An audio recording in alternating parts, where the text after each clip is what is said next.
Welcome to Variant One Shot. As you all know, the Lego Batman movie has finally hit theaters, meaning, of course, I have to give you guys my thoughts on it, especially since Batman is my favorite superhero. Also, this is going to be a spoiler-free review, but if I think I'm going to mention something that might be a spoiler, I'll warn you first. I thought the movie was good and extremely entertaining. If you're a Batman fan, you have to see it. One of my favorite things about the film is that it's self-aware that other Batman movies, TV series, and comics exist. And it makes fun of them from time to time, or just gives a little tip of the hat other times. Especially the beginning and the end of the movie, as it almost plays like the Deadpool movie, in the sense that Batman is talking about the movie that he's currently in. It was really clever and hilarious, and they were able to pull it off because, first and foremost, it's a Lego movie, meaning you're supposed to have fun with it. The movie doesn't pull any punches, like, whatsoever. Like, there's an ongoing joke where Batman makes fun of a certain Marvel character, and it's amazing. But what the movie does best is parody and play with all the tropes Batman has as a character. Like, there's so many jokes playing off the whole he can do anything simply because he's Batman, or just how he's brooding all the time. But it's not done in a making fun of Batman way,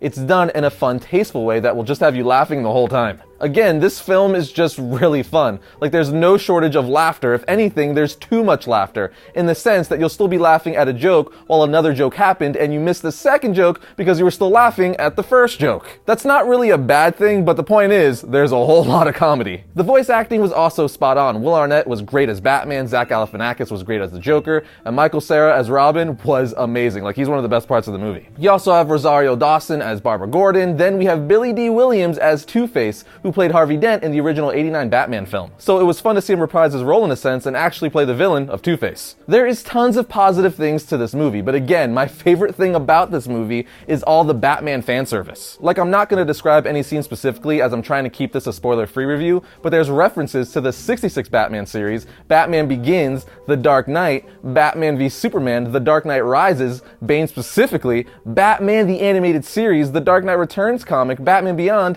and the list goes on. Literally almost every iconic thing in Batman's history, whether it be from the movies, comics, or TV, is at least referenced in this movie, and it's amazing. There's just so many Easter eggs in this movie, you have to see it multiple times to catch everything. I'm sure there's a bunch of things I didn't even catch, as I've only seen it once thus far. There's also a crap ton of cameos from D-list Batman villains in this movie, like Crazy Quilt, Eraser, Magpie, Kite Man, Calendar Man, King Tut, Orca, Zodiac Master, and the list goes on for days. There's also a bunch of non-Batman villains you wouldn't expect to see in this movie, but they make an appearance, and it's pretty great. If you've seen the movie, you know what I'm talking about.